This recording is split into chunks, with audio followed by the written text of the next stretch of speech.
Welcome to the Toffee Blues, your source for all things Everton. I'm Connor Williams and we're joined by Alex again. And this is the Liverpool preview live stream. And obviously, a lot of conversation on the last stream we did, which I imagine a few of you were in. Obviously, hello, Erwin and Wormy, that would definitely win it. I mean, I feel like we will cover pretty much similar topics. And we will get more onto Benitez and such. But unfortunately, we are going to have to mention the derby, and we are going to have to talk about it.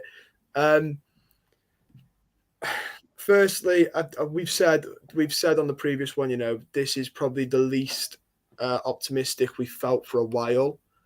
What would you see as a good result here? Anything that's not a defeat would just be miraculous. I think you mentioned it at the start last time, just a game where, even if we lose by the odd goal, but we at least try and give them a game, at least, and, we have some chances, and, we actually show a bit of fight, then I think that wouldn't be the worst thing in the world. It's absolutely terrible that you have to say that about a game against your biggest rivals, but that's the situation we're in right now. But yeah, literally anything that's not a defeat would be excellent. So fingers crossed, but not hopeful. Yeah, I mean, the one thing I will say is Jurgen Klopp has already done his, mentioned the derby, and he actually said it's a game he doesn't like. He said it's overly physical. I think he was basically saying it's overly emotional, which if you look at, I think it was last year, wasn't it, where Van Dijk and Thiago picked up injuries from Pickford and Richarlison.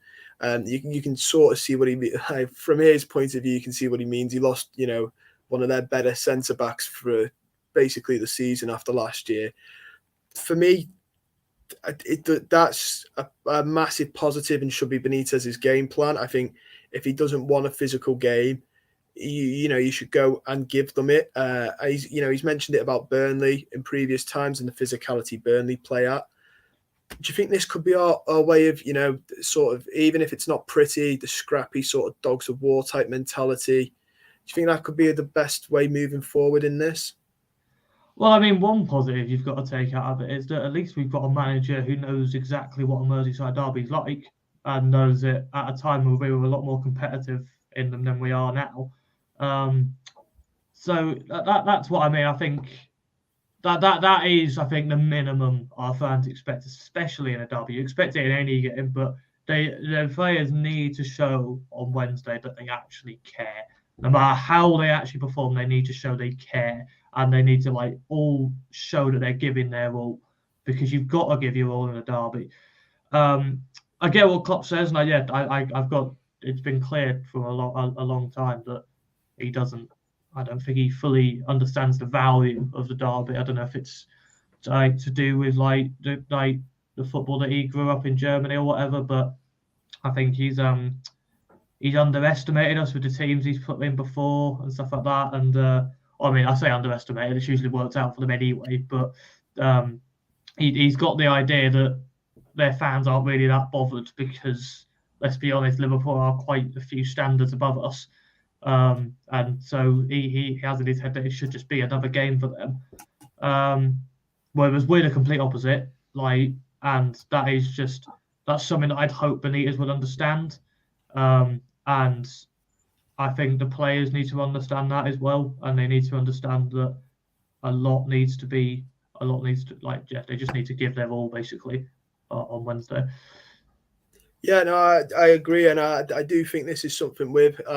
Obviously, people will say, it's Jurgen Klopp. He knows derbies. He, managed Borussia Dortmund and obviously Bayern Munich. But I don't think he fully gets that.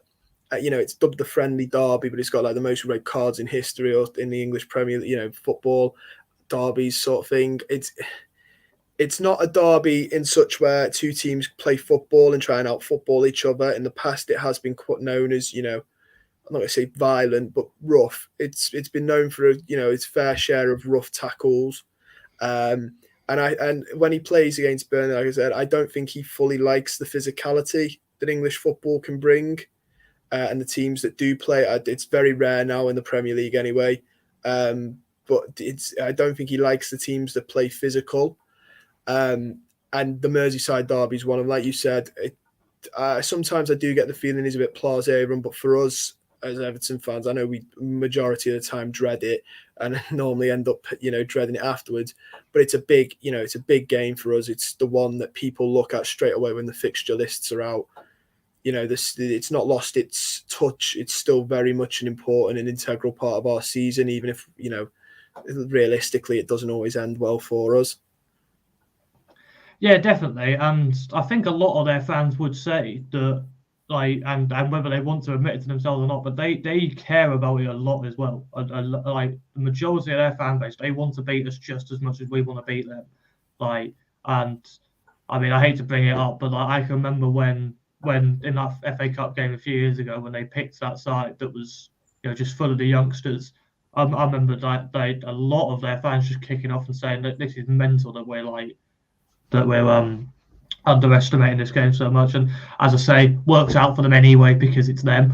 But it's just one of those games, and it's one of those traditional kind of games where you go back to the old fashioned kind of football, like you say, a lot more physical, a lot less technical, and sometimes it can just be down to who wants it more, and that's, like I say, I keep going back to it, but that's what we need to show on Wednesday. We need to show that we want it.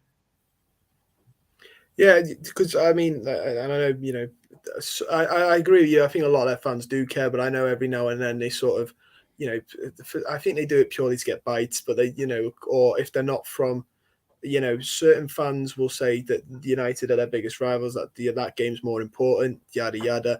And I'm certain they only do it to get bites and a rise out of us. But I know a lot of Liverpool fans that do care a lot more about the derby and would take, ideally they'd take a win over both. And in recent years, they've been getting that. But, I think they do it to get a rise out of us, sort of thing. And it works every year. I see someone say it, and every year I see tons of fans clap back at it. And I'm like, it works. A couple of, we'll start with Taylor Narden's question. Do you think DCL will be fit? I know he said that a couple of weeks ago about the derby, didn't he? But I think it was Inky in the last stream was on about that he maybe picked up more of a knock, and there've been rumours on Twitter that it's worse, it's better, it's worse, it's better, sort of thing. And he was in light training the other day in the pictures. Do you think he will make the bench on Wednesday, or do you think we're just a couple of weeks too soon for that? It's an odd one. I think it would be a massive risk to even include him on the bench and bring him on towards the end. And I mean, I know we've been talking about just how important this game is, but you have got to look at the bigger picture as well. And if he gets something that's going to put him out for another 6 weeks, just because we want to try and get something out of the derby, it is a very risky game to play, and it could end up causing us a lot more damage than it would do like this. So I doubt he'd be in the squad, unfortunately. Well, yeah, I mean, I guess it'd be such a weird sense of irony that we've just gone, it's a really physical game, yada yada, and then go, oh, we'll stick Calvert-Lewin fresh off an injury in there because that just scream. As much as it's physical from us, it's just as physical from them, and that just screams him being put on the bench, on the shelf till the end of the season, and then we really will struggle. And I do have the idea that they're going to it's mental to think at the moment, but the last derby we actually did win, and obviously you had the game before that, like we were mentioning, with the Van Dijk injury that put him out for a season, and they got a controversial goal disallowed at the end that would have won them the game. And obviously they had the Van Dijk being brought into Anfield for the game back in February, and it was quite clear that was a bit of a show that they're putting on, because he got injured in the reverse fixture. So I do think there's actually going to be quite a lot of aggression from them as well on Wednesday, and I think they might embrace that idea. You think of players like Andy Robertson, who's just always a little snide and will just be proper up for it, to try and get Everton back after last season and all that. So yeah, it would be a massive risk to take Calvert-Lewin, and even if there's a chance, I wouldn't risk it because he's obviously not going to be fully fit at the moment. So yeah, I agree. Yeah, I mean, a couple of people are mentioning Benitez's red links. We'll get onto that in a little bit. I mean, I will say this, and we will get onto it. I don't think he's going to go in and roll over. I don't not anyway. If he did, and he put out any squad that looked like it was going to roll over, then I fully would support sacking him. Then, but I don't. I don't think. I think he's too much of a professional to do that. The one we will get into before we do that though is Squatter Madras has put derbies are always unpredictable. I'd be staggered if we managed to get anything out of it. I think he's right in this, and obviously you mentioned then the last year's fixtures. We actually did quite well in last year's, and I remember the one where Pickford for Origi, obviously, knocking it back into play. But up until that point, Andre Gomez, I think, had a header that could have gone in. We normally, even no matter what state we're in, normally the derby feels a little bit different when I watch us. Sometimes I feel like the players, or only sometimes, I'm going to say that before, but sometimes I feel like it feels like a cup, like, a cup semi sometimes, and they really are compact. And I like I said, it's unpredictable, but then I also have seen us playing some derbies, like the one you mentioned, where the oldest player was something like, they were basically their under-21 squad and they beat us in an FA Cup game. And we just weren't at the races for it. So they are very, unpredictable. I think we only are a bit worried because the state of our form, and they look back to, 2 seasons ago.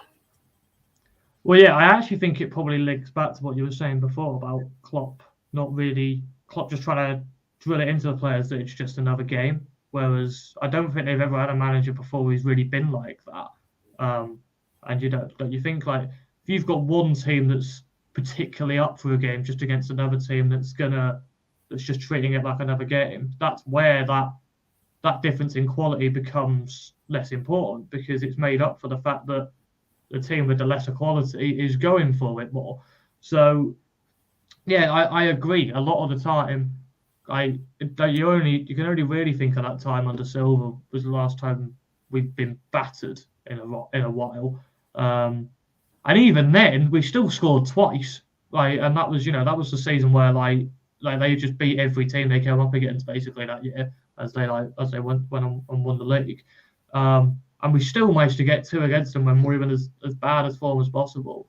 So, and yeah, you said before, Benitez has also got to appreciate that his job could be on the line here. He's got to realise that even if he's been told by the board that they're going to stick by him, it doesn't really mean anything at this point. If it goes as badly as it could go, he could still be out the door. So he's got to realise that, like I've said before, he understands derbies. He's got to know that the fans aren't going to put up with him just sitting back. With a crowd, an angry crowd, you're just not going to get away with that. So I think, yeah, I can't see him not going for it at all. I think he's got to, and I think he realises he's got to. So, like I say, you never know. He's right. They are unpredictable. And let's just hope we catch him on a bad day, I guess.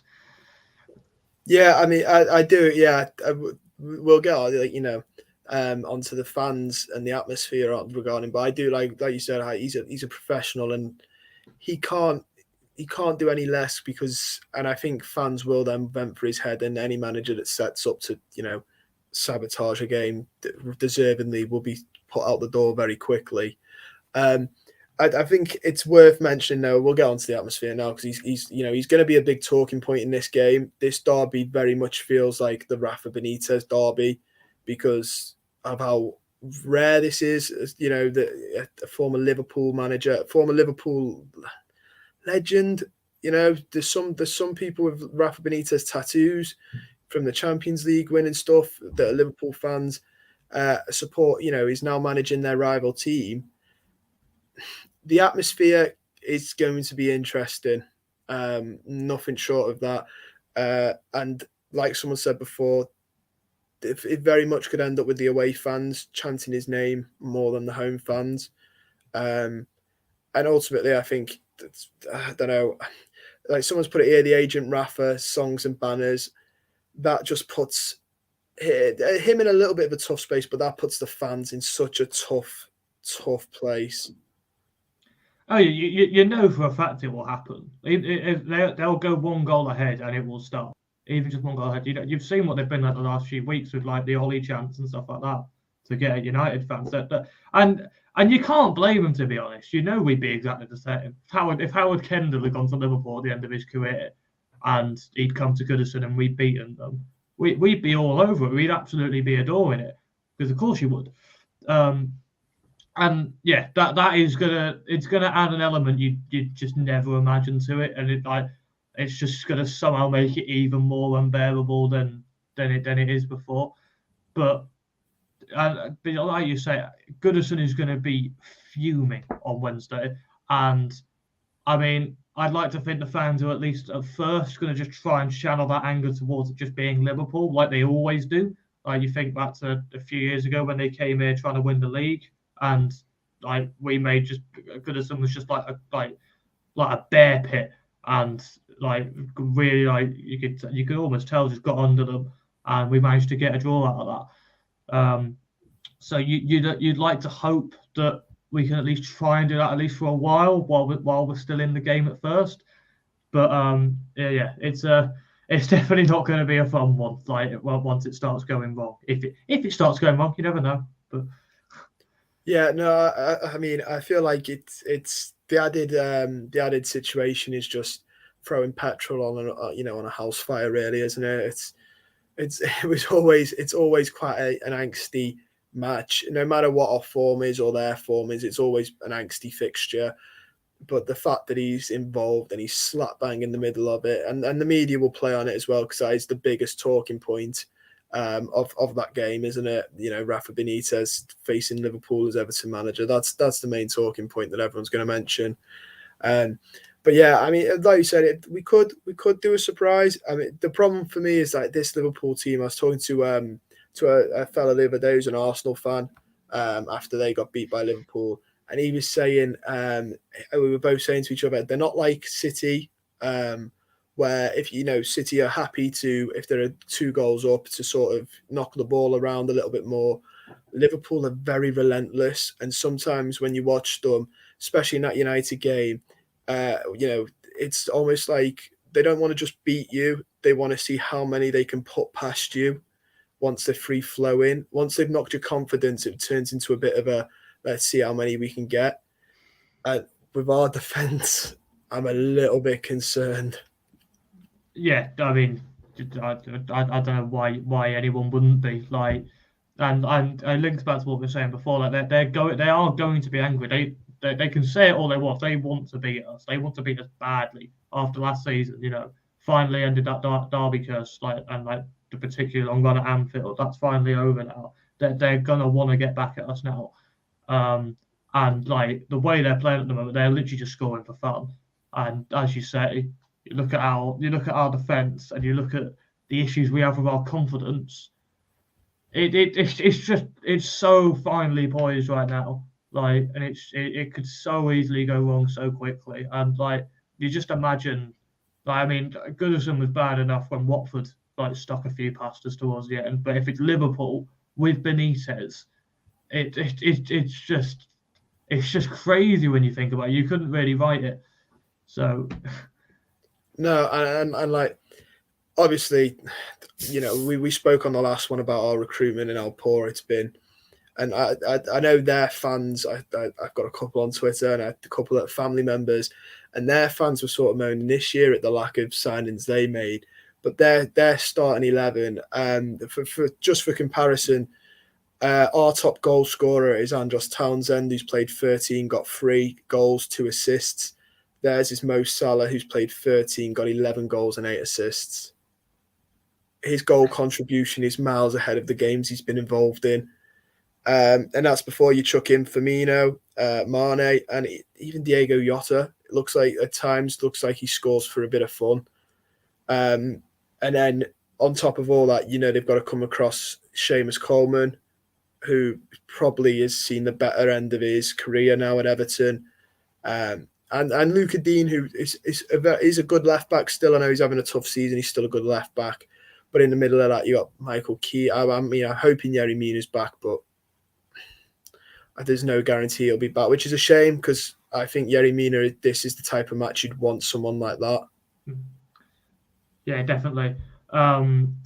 Yeah, the squads are miles apart. You could probably argue this Liverpool team's better than the one that won the league, because there's not many players that have left since then, and like the players they brought in have improved them. So it's a scary side, even taking out the Derby aspect of it. So, but yeah, like in every area they are ahead of us at the moment. Yeah, you could argue Calvert-Lewin is a more complete striker than Firmino, but he's not going to play. Like so, it's just yeah, they're miles apart from us, and yeah, if they're firing on Wednesday, then yeah, they'll just be miles ahead. Yeah, and I mean, the biggest one for me would be I'd have to turn it off. Jurgen Klopp is going to be one of the smuggest so-and-sos that the world has ever. I mean, I've got a couple of friends who support neutral clubs, West Ham, for instance, and after their loss, one of them was like, he's not what he's painted out to be, and I think his mask is slowly slipping, which is something we obviously, I know you could argue we're biased, but I think it's something Everton fans have known for a while, that he's not always the lovable cameraman that he is. But you just know if they won, he would be so smug. It makes me a little bit depressed to think about his smile that he'll have on when they go up. But that's one of them. I think the main talking point for a lot of people is, though, like we said, if you lose 1-0 and we give it a good fight, that's fine. Where would we say is the line where it's like not good enough? I'm not saying we should sack him, but when people start going, that's it, get his head. I think it's more based on performance and approach, like, as we were saying before. If he shows that we're going for it and we actually just put up a bit of fight, and if we get a goal that actually matters at the time, not if like we're 4-0 down and we get one towards the end, if we actually like get a goal that matters and like suddenly gets good at some roaring again, when like even if it's like 2-1 down or something like that. I think it is all based on approach rather than result. Like I say, he's got to go in. We've got it's got to be like we've got to get stuck into them. I think the quality we've got to make it nasty. We're going to have to do that. It's like if we're going to win, it's probably going to be quite ugly. We're not going to outplay them, are we? So it's it's based on approach. It's trying to make sure you don't ship too many, but it's possible that as bad as it gets, like as we were saying before, like if we might just be stuck with him. Like I'd still keep him because, like we've discussed before, there's not much better out there. And so yeah, it's such a complex issue. I don't think there's like one scoreline that just tips it over the edge.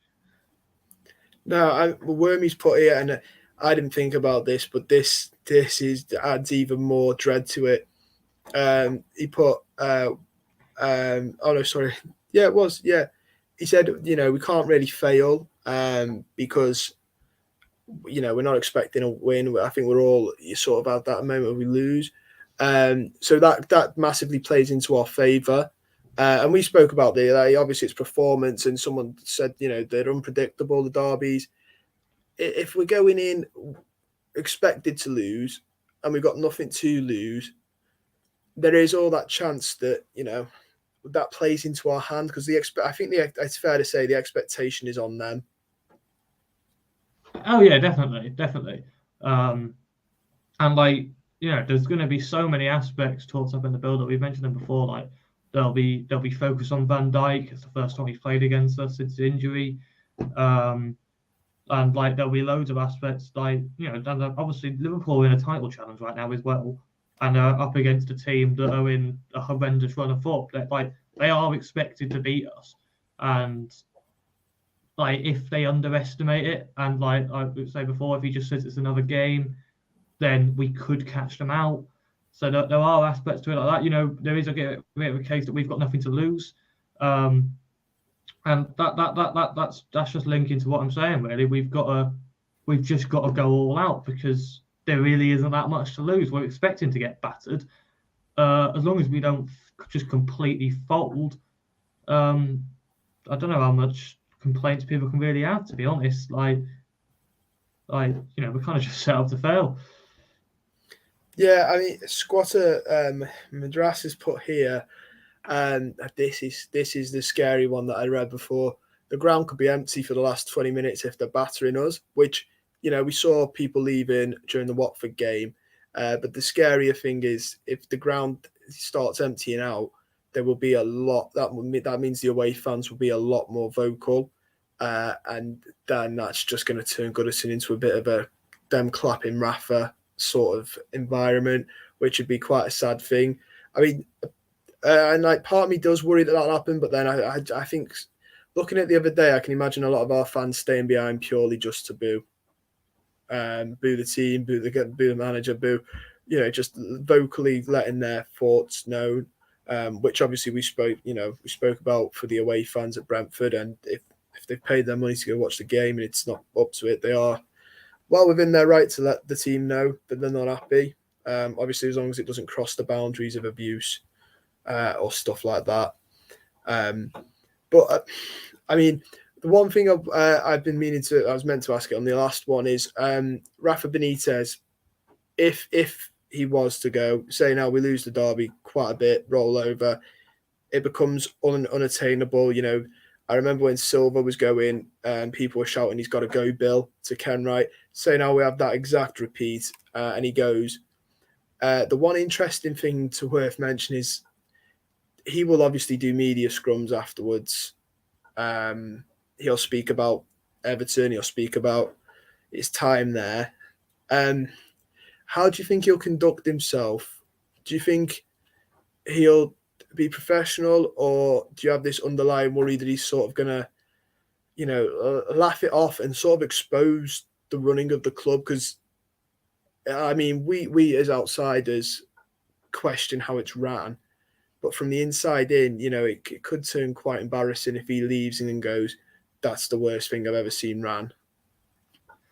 I'll give him his due. I think he's got more class than that. I do. I do actually think. I mean, I think there could be things in place that prevent him from doing that as well. To be fair, I don't know how things work. I don't know how much of that is in public domain, but I can imagine because you never see it. You never see it happen. And that manager never gets sacked and just immediately slags off the club like straight away. So you'd think there must be something in place that prevents them from doing that. And even if there isn't, I mean, I can't see him doing that because I don't know. It just doesn't seem like him. I do think he has. I mean, even before he was here, I didn't particularly like the bloke, but I think he's got quite a bit of class about him. But it would be very telling if he did say something like that. Like I don't know, there might be like a statement he does where like you can pick little bits out of it that just says, what does that suggest then? Like, and it might be something that you could infer stuff from. I don't know, but I'd imagine him conducting himself very professionally, to be honest. Yeah, I mean that is the one. He does do. I mean, not that this like says that he wouldn't do it, but he does do a lot for charities and stuff like that for the local area, which makes me think that he's overall a good guy. And when we got him, there were a lot of Liverpool fans saying, as a person, he's a good person. So you'd hope that level of morality and integrity would mean he wasn't gonna wipe us everywhere. But a little bit of me, not wants it, but if he was to call out the running of the club, I think a lot of fans would love Everton fans would be very intrigued to hear, to hear him call it out. Obviously, I think we'd all love it if he did it as the manager, not as a sacked person. But that it would be nice to see somebody call out the powers that be and maybe communicate on what is the problem. Because from fans' point of view, we there's no communication from Everton to us on a lot of bigger issues that we're having. Well, yeah, we've seen it. That I mean, you think of Villa as the example that the clubs are starting to experiment with like their owners or chairmen or CEOs or whatever being just a bit more open with the club and like communicating about what the plan is. And for a fact that the reason our club doesn't do that is because there probably isn't one. And like Farah Mashiri couldn't just explain to us exactly why Benitez was appointed and like the process of it, because there'd be just gaping holes in it. Because, like I said, we've discussed it before. The honesty in it is probably that it was his decision, and he would have discussed it. You can imagine Brands opposing it. You could probably imagine Kenwright opposing it. And he would have just gone, well, I'm the owner. I'm going to do it anyway. We haven't got anyone better. I'm going to get him in. And so, yeah, I mean, if Benitez called out the club, there'd still be some that would say, oh, but it's bloody Benitez and he's horrible. And the second he's gone, they've got no reason to be loyal to him anymore. And he's made his relationship with our fans even worse. So there will be a lot of fans that will just turn on him instead. But it would be interesting. But I mean, Wormy's just mentioned here. I think there's probably a bit of case in that NDAs or you don't get the compensation. That makes a lot of sense. That's probably what the case is. So yeah, it wouldn't happen. It'd be interesting if it did, but yeah, it wouldn't go as smoothly as all that anyway. No, and I agree. Villa's a great example of previously of communication with the fans. I feel like Farhad did have to just say he lives 24 minutes away. That's why he got the job. Colby's literally like that far away. But yeah, I mean, the one thing I will say is communication. I wish it was a lot better. The only, not just why you pick Benitez, but I think a lot of fans want to know who's in charge and who's in charge of what's Brands doing at the club. He's another one that's mentioned. Because the only thing we do get quite good communication on is the stadium. And I know people, again, this is my tinfoil hat conspiracy here, and I think people will say the club's not that smart, but it's a bit of a coincidence that a major stuff seems to be announced after a bad result. So I think they save certain stuff for the right time. I think they're always going to release it, but they release it at the right times. Either that or just coincidentally within that much of a bad run of form, it just looks that way naturally. I can't quite tell if it's one way or the other on that one. Well, I mean, the club has a PR team. There will definitely there's got to be an aspect of that, and it's just it's second nature. You'd expect it. Every club will do that, and that is what the club is working towards at the moment. That'll be why recruitment will slow down, whether it's financial play or not. We won't be spending as much as we have the last 5 seasons anyway. The plan almost certainly was to spend a lot of money to try and get us to the next level by the time we get into the stadium. But it's completely backfired, and it's left us in a really perilous situation. But yeah, definitely Squatters just said about it here as well about the AGM being online. It all links to the same thing. Like it's the lack of communication. There can only be one reason for it, and like you say, it will just be because the fans won't like the answers they're given. If they want the truth, they won't like the answers they're given because it will be disorganized and it will be disjointed, and there'll be a lot of things that fans disagree with. Yeah, I was about to say the AGMs are very worth mentioning. Obviously, Squatter here says he's been at them and they genuinely don't like the valid questions. And obviously we mentioned Brands would be a valid one. That why we're in the state we're in would be another valid one. What we're doing, splashing money up the walls.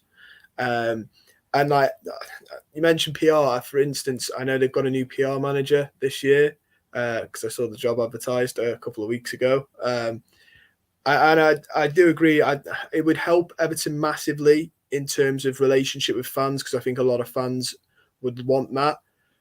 But there is that flip side, like you said. I don't think we'd like what we hear. It wouldn't paint them in a great light. Them being, the board, the major decision makers at Everton, it wouldn't paint them in a good light either. And And ultimately, like we mentioned, it would come down to a point of like there are too many people involved, which is what I think they would eventually talk themselves into admitting. I remember, I think the Athletic did the article, and this was mad. But like for a player to be signed at Everton, it's got to go through Brands as the director of football.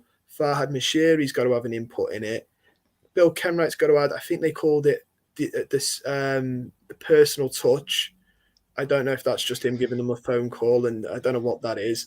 But then there's the other fella who is an Iranian businessman. I can't remember. Well, I can remember his name, but I can't pronounce it properly. Who is Fahd Mashiri's friend and was involved with Arsenal. And he's not hired at the club either, by the way. Just to put that completely out there. But like they were saying it in the Athletic, and it was being pointed out.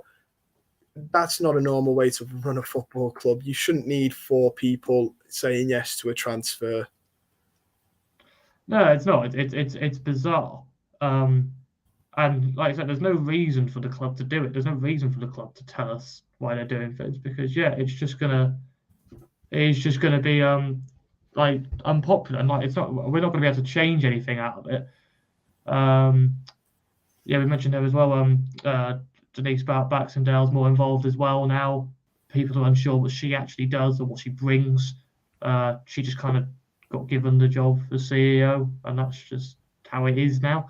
I said like the openness would be welcomed if the club showed that they appreciated that things are going wrong and that they're trying to change it and how they're trying to change it. But there's too much ego in play for that to happen. I think it's very telling that Brand signed a new contract earlier in the year, and that gave me a bit of hope that even if the role he was doing wasn't what it's being painted as, that he'd been promised it would be. But then you look at this summer, Townsend was definitely a Benitez signing. That's pretty much been admitted by Townsend himself. Rondon was undeniably a Benitez signing. And so, I mean, Gray's out in the open. You're not really sure, but it doesn't really seem like anything's changed with that aspect either. And I mean, like I say, I don't know all the intricacies, but I think I'd be in the majority in saying that we'd want Brands to be given a lot more control and a lot more sole control, whereas because that's what his job's meant to be. Yeah, and I mean, I will say this with a pinch of salt because obviously we don't know for certain, but from what I gather from the rumours, Brands was looking to aim to pick managers of a different type of style, certainly to Benitez. Potters were mentioned. He liked the likes of Ten Hag. I think Ten Hag was one of the people very lightly rumoured. Gallardo's always chucked about there, and they're always dubbed as the Brands choices. So he goes for the more, I'm going to say, the trendier football as of late. So I think that adds to a lot that we'd want to know what he's actually doing if he's not picking the manager, if he's not picking the signings. And the biggest one for me is the biggest problem for me is ideally you'd want Brands to pick a manager, pick the players, and build an identity, because ultimately if you have an identity, managers are easier to replace because you pick managers who play a similar style, similar identity, and the players are somewhat ready. So I always use the example Liverpool. When Klopp leaves, they will get a manager who probably Gerrard, but they will also get managers that high press. So you could argue Nagelsmann, for example, would have been a good replacement because they play similar styles. When Pep Guardiola leaves City, eventually they're going to go for a manager who plays similar style of play, so the players don't have to go through a massive transition and they're not spending 600 million on a new squad. And if we don't have an identity, it's a little bit tough to do any of this. Yeah, definitely that. We need a manager that is going to give us an identity. I think a lot of us thought that Ancelotti was going to be that man, and obviously that hasn't worked out. And yeah, it is just erratic. And Brands Brands has shown that he's built a club. He did a really good job at PSV over a number of years. Like a lot of us have read into it, and it's just more. There is clearly more expertise there than someone like Moshiri handpicking our managers based on very little, based on pretty much purely on their name. You look at, you're talking about like the type of appointments that Brands wanted to make, and it's quite clear Marco Silva was his appointment. Flavour of the month. Quite a positive, forward-thinking, quite modern manager, as opposed to some of the appointments we've had since then. And that one didn't work out, but and then it suddenly comes in that, like, the likes of Ancelotti and Benitez, the more experienced, the bigger names, and the more like experience of winning things or whatever suddenly comes in. But you'd like to think, well, just give Brands another go. Silva didn't work out great, but you can get it right this time, and just need someone to just give us an identity. Yeah, and apparently he's more involved now with the board stuff. I think he got the promotion, didn't he, to the board stuff a couple of years ago. And like, if that's the case and that's where he's better off being used, then we need to look at maybe a new director of football if he can't manage both. But I think ultimately it's what we were saying, where I don't think he's been given the chance. Like Philip Mason's put here, Usmanov, that's another name that has a big say in what happens at Everton. His nephew was involved a little bit as well, Ismailov. The guy that I was on about is Kia Cherubushin. I think I'm going to pronounce that. Unrelated to it, he also had an input on Benitez, apparently Usmanov did as well, because he mentioned and Abramovich. Apparently Abramovich said to Moshiri, go for Benitez, even though Abramovich had sacked Benitez. It seems like even people who aren't involved with the club, and there are a lot with their fingers in the pie here, but like even the ones who aren't on the books, on the payroll, even outsiders are having an opinion now. And it's getting to the point where, like, if we're opening an open forum, you might as well just put a poll up on the Everton Twitter and we'll make all our choices that way then. Like, it's just bizarre from the outside looking in. And the problem is lack of communication. They could be going, well, no, this is all wrong. But if you don't tell us that it's wrong, we're going to assume. Yeah, it breeds mistrust.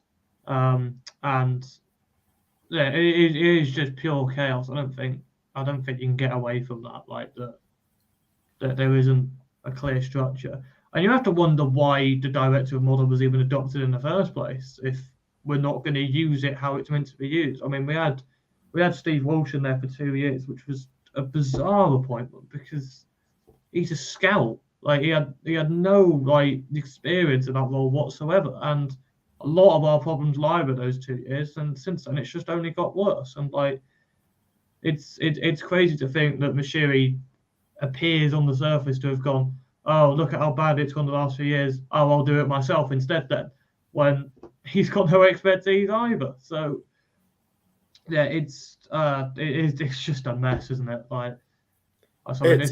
This is the deeper issue. This is where all these problems are coming from. It really is bizarre. And I know obviously Kenwright is another name, and a lot of people, want him to step down. But I will say this, the Benitez, however badly this goes, however well this goes, I think it's pretty obvious that he's a soul. Farhad Moshiri, maybe Abramovich telling him, but in terms of responsibility from the fans, that is all him, because I think it was pretty obvious, and I know people say you shouldn't, but I do read into it a little bit. Kenwright's welcome to the club for Benitez, for Kenwright's standards of romanticising things, was a very short one, and I don't think he's the type to have batted for Benitez. He'd have give it Moyes, Dunk. He apparently really wanted Moyes back. I think he wanted Roberto Martinez back as well, Kenwright. But this one is, for the first time, looks like a pretty obvious who did this sort of. If it goes badly, it falls solely on one man. Yeah, it definitely does. I mean, Kenwright's got the. For all his faults, he is still an Everton fan, and he gets that traditional idea that a man that has done so much at our biggest rivals is probably not going to be the most welcome appointment. And even without that, it was still a risk. He just had 2 years in China where he hadn't done particularly well. So just based off the back of that, it was still a risk. Um, and yeah, like you said, like quite clearly a Mashiri appointment, and it is quite refreshing to see that a lot of the fan base has realised that and like realised that the issue isn't just Benitez himself and that it is deeper than that. And it's the fact that he's been brought in the first place, which is, yeah, I mean, he accepts the job, but other than that, that's nothing to do with him. Like he didn't ring them up and just say, "Oh, pick me." Like it is just a bigger issue than that, and yeah, it doesn't look a good one. No, no, and I agree. Don't get me wrong. I think he probably said, I want this, but like, so was I. I remember hearing rumors that Eddie Howe was apparently would love the Everton job, and I was thinking, well, yeah, he's been unemployed for about a year. Then it's we're still in. If you're Eddie Howe, we're a very attractive job. And in hindsight, I'm glad we've got Benitez because I think Eddie Howe would see us in a really bad state. Yeah. So, and in hindsight, I'd rather Benitez, but yeah, I mean, reading a couple of comments here. Tuesday Delaney's put that the Everton board are making us look a bit daft. No, sorry, look like a team of Muppets. He also said, should we have kept Kurt Zuma? Which in hindsight, probably yes, but he didn't want to come. He was promised first team football and a chance to get in the France squad under Lampard, so I don't think he'd have come. Squatter Madras has put that Kaya Chubuchin, I'm definitely butchering his name by the way, is a super agent and far too much power in football and isn't that good. Yeah, I mean, I like I said, bar not being able to pronounce his name to save my life, I did have a sort of a little bit of an interesting Wikipedia Google of him. And he has, weirdly, for someone who's a businessman, he's had some inputs on some of the bigger transfers. He was involved with Tevez and Mascherano to West Ham, and then Tevez to from United to City. He was also in a bit of trouble with Corinthians. They were at one point trying to take him to court over something. He seems like the type of bloke we shouldn't have involved with the football club.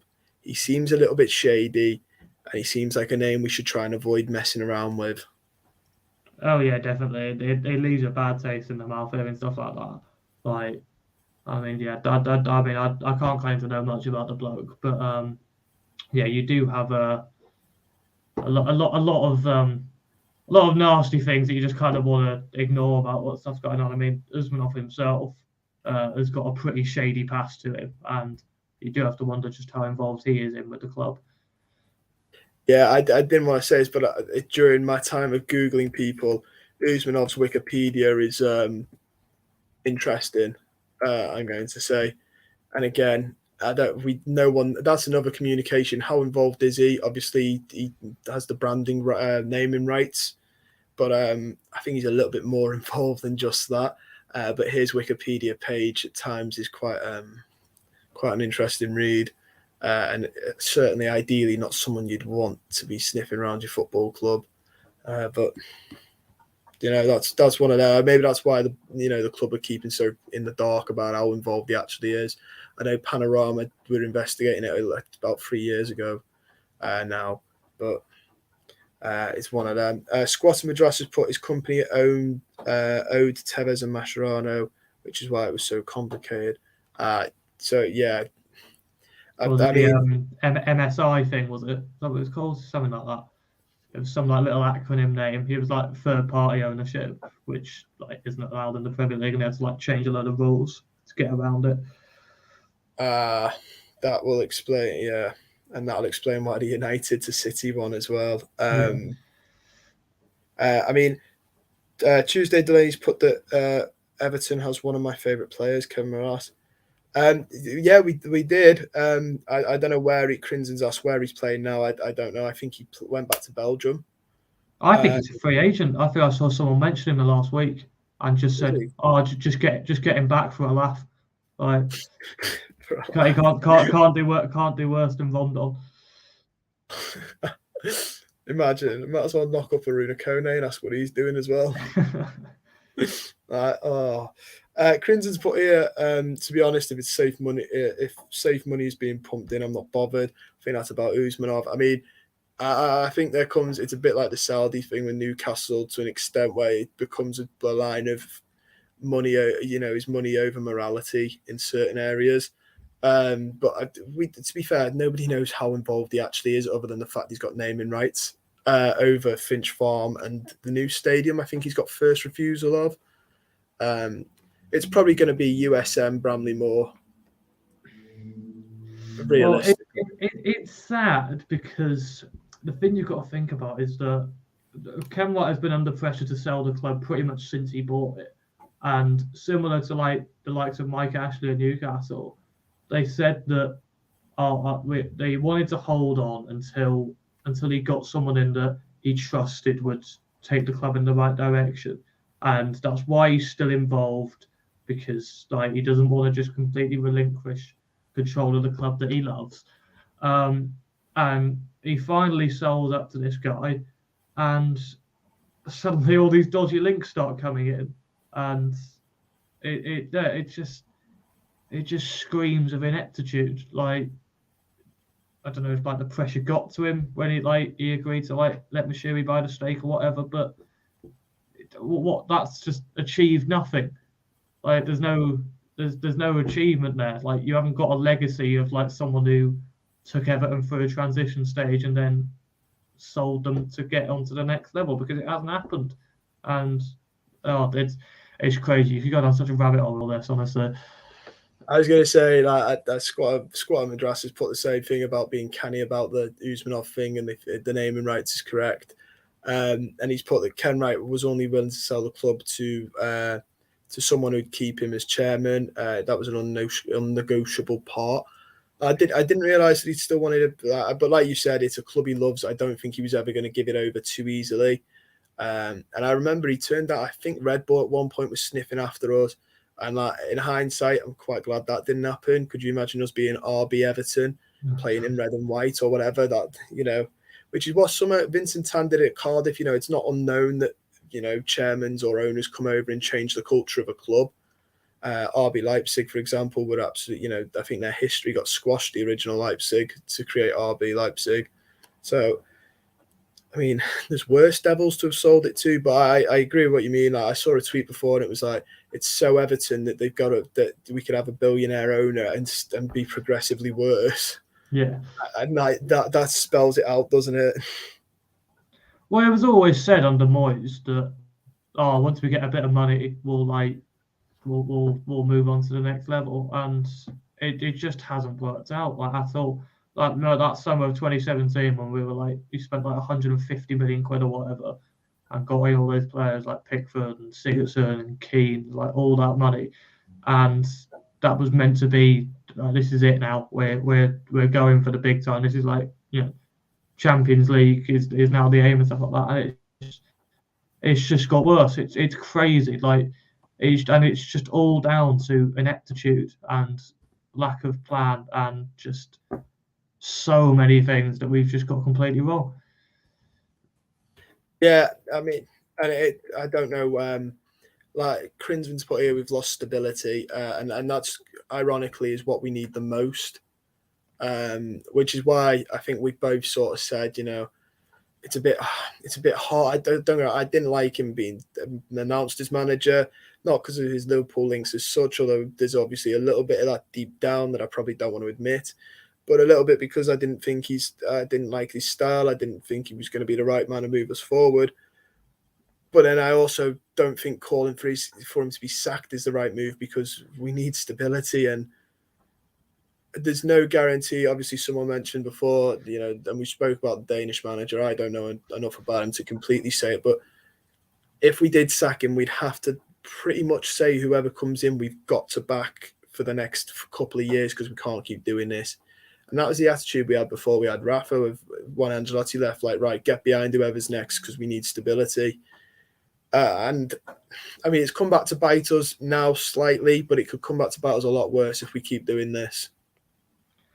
Yeah, more to the point is I just don't trust the club to get in the right man to replace him, and that is by far the biggest argument for just sticking with him and just hoping it gets better, because I think he's by far the closest to stability that we've got out of the options that are available. Like, imagine Frank Lampard come here, like, and you know for a fact he'd love the job. Like, he's definitely after a job. Like, he's reportedly rejected the Norwich job, which is bizarre, really, because a manager of like his past, that's pretty much his level. Like, and even that might be a bit too generous, but he would absolutely love to come here.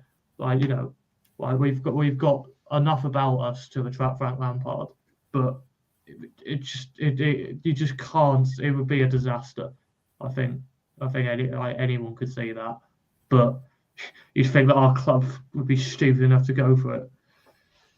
Well, I was going to say, I saw someone, and he very much admitted he was anti-Rafa on Twitter, and he was like, I want him out, but underlying issue is I remember what a circus it was like in the summer. And I'd say there's less managers available now. I don't think, obviously, you mentioned the compensation packet we'd have to pay. I think we could rule out a Potter for the pure fact that I don't think we could buy him out of Brighton. And therefore, any managers still at a club, I don't think we could really ideally have that type of money to buy them out of their contract. So we'd be going for free agent managers. And I mean, I don't know every manager that's not got a job right now, but I don't think there's many decent ones that haven't got a job that's realistic as well. You know what I mean? I'm not going to, is it that? We'd probably end up with Nuno. Nuno's we'd definitely end up doing something like that, or Lampard, like you said, or probably entertain Solskjaer with an interview. Give it Steve Bruce to the end of the season. Yeah. I joked to my dad before. I was like, we don't want to get caught in it because we'll end up doing something silly like hiring Steve Bruce for like 6 months, and that's like that would just be shades of Allardyce, which I don't think we're in that tough of a spot yet. But as we are doing the preview for the Liverpool game, I'm going to ask for your prediction. I mean, I've said 4-0 on the prediction league that I do. So, my heart will say, my heart can't even say a draw. It genuinely can't. My heart says 2-1. Let's go with that. Right, because this talk's been depressing enough as it is. So somehow a 2-1 is actually all right. Based to on us all or to them?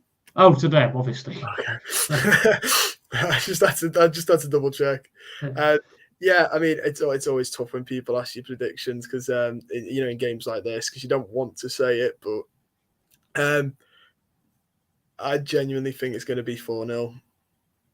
Yeah, I know that is people will why call it pessimistic, but I think it's going to be a tough viewing. And do you think he will go? No, I think we'll give him till Arsenal. I think the run of games he's got. I don't think Fahad Mejri wants to admit that he's made him. It's not gone how he wants because it's completely on his head. I think we'll give him till Arsenal, if not Palace. I think if Arsenal, Liverpool, and Palace beat us, I think he'll sack him then, and then Duncan Ferguson for the second time will take charge against Chelsea. I'm certain that's the way it's going to be. History repeats itself so often here. I mean, yeah, I don't know though. You never know with our ball. It's very tempting. We get beat 5-0 and they just turn around and sack him that night. You can never tell what we're going to do at this club. So, but that is where we're going to end it there though. So thank you for everyone in the stream that's been commenting. Don't forget to like the stream. We'd really appreciate it. Alex, thank you very much for coming on and talking to me for the last 2 hours. It's been a pleasure. Well, I wouldn't say a pleasure, but yeah, thanks for having me, mate. All good. It's no worries, mate. Don't forget, guys, as well, if you're not subscribed to the YouTube channel, to subscribe to it. And you can also get your Everton merchandise from the link in the description of the YouTube videos, especially as it's leading up to Christmas. Lots of stuff for you to get there. Lots of Yerry Mina jumpers and stuff like that. And stay safe.